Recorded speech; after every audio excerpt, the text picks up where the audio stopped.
Good morning 8th class. Chapter 1 history का हमने last class में रीड किया था। हाफ चैप्टर हमारा रीड हो गया था। आगे का हम अपना आज कवर करते हैं। चैप्टर है हमारा 1 कैसे, कब और कहाँ। इसमें हमने तारीखें कितनी महत्वपूर्ण होती है यह पढ़ा था, और कौन सी तारीखें हमें क्या क्या बताती हैं उसके बारे में भी हमने डिस्कस कर लिया था। आज हम पढ़ेंगे उपनिवेशक क्या होता है। अंग्रेजों ने हमारे देश पर विजय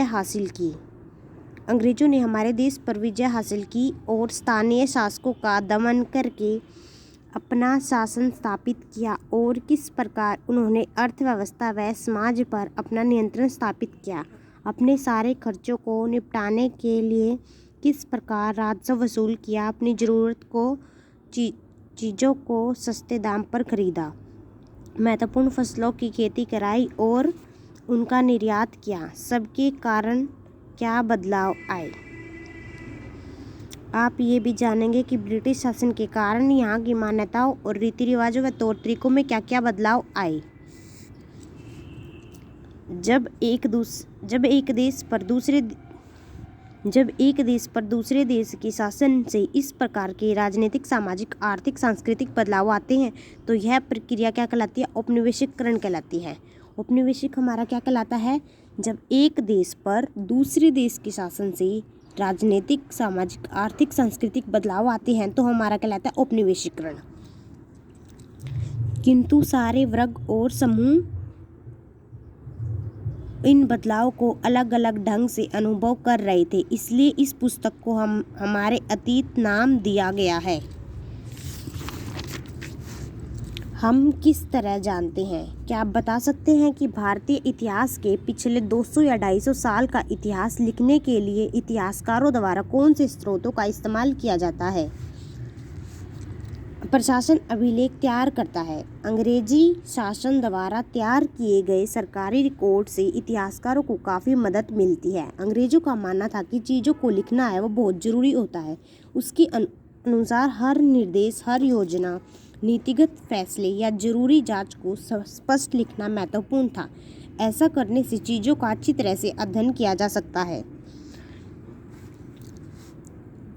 और उन पर विचार विमर्श किया जा सकता है। इस प्रकार ज्ञापन, टिप्पणी और प्रतिवेदन पर आधारित शासन की संस्कृति का जन्म हुआ। अंग्रेजों का कहना था कि तमाम अहम दस्तावेजों और पत्रों को संभाल कर रखना चाहिए, जिसके फलस्वरूप उन्होंने सभी शासकीय संस्थाओं में अभिलेख कक्ष भी बनवा दिए। तहसील के दफ्तर, कमीशन के दफ्तर, कलेक्टर, प्रांतीय सचिवालय आदि सबके अपने रिकॉर्ड रूम होते थे। महत्वपूर्ण दस्तावेजों को संभाल कर रखने के लिए अभिलेखागार और संग्रहालय जैसी संस्थानों का निर्माण किया गया। 19वीं सदी की शुरुआत में प्रशासन की एक शाखा से दूसरी शाखा को भेजे गए पत्रों और ज्ञापनों को आज भी इन अभिलेखागारों में देखा जा सकता है।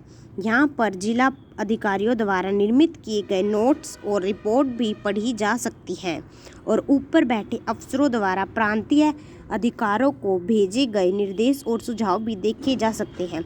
19वीं सदी के शुरुआत में इन दस्तावेजों की नकल भी बनाई जाती थी।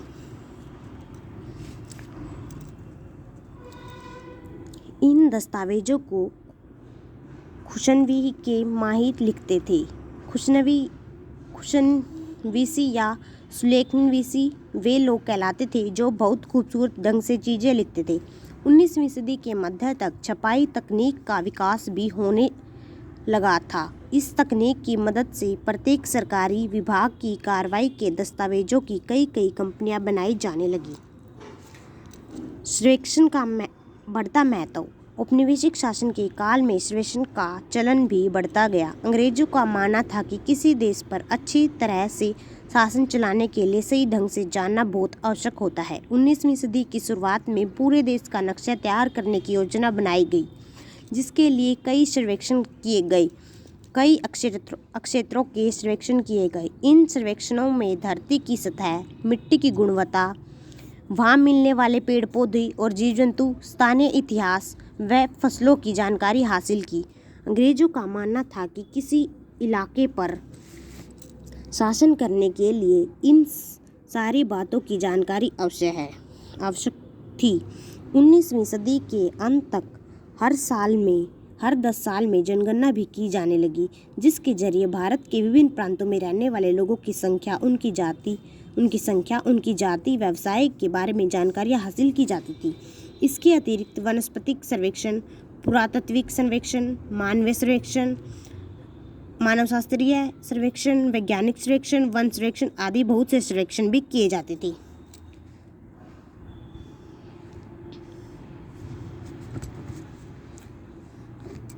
आज हम अपना टॉपिक यहीं एंड करते हैं। नेक्स्ट हम अपना कल रीड करेंगे। Thank you.